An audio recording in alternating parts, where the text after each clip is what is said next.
What if we told you this entire car was cleaned without using a single drop of water?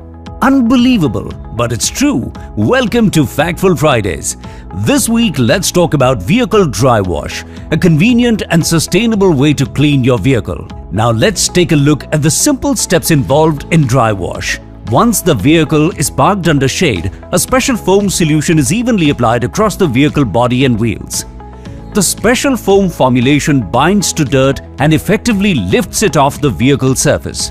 Once the dirt is lifted, the vehicle is gently wiped with a microfiber cloth, leaving it with a clean, smooth and glossy finish. What's more, dry washing doesn't leave any stains on the vehicle body, helping protect its shine and keeping it looking new every time. And that's not all. The process of dry wash can save a significant amount of water. By choosing dry wash, you not only get a clean, glossy vehicle, but also play your part in supporting a more sustainable planet. Next time you visit a Maruti Suzuki Authorized service center, don't forget to ask for a dry wash for your car. What car care tip do you want next? Comment below. Stay tuned, stay informed.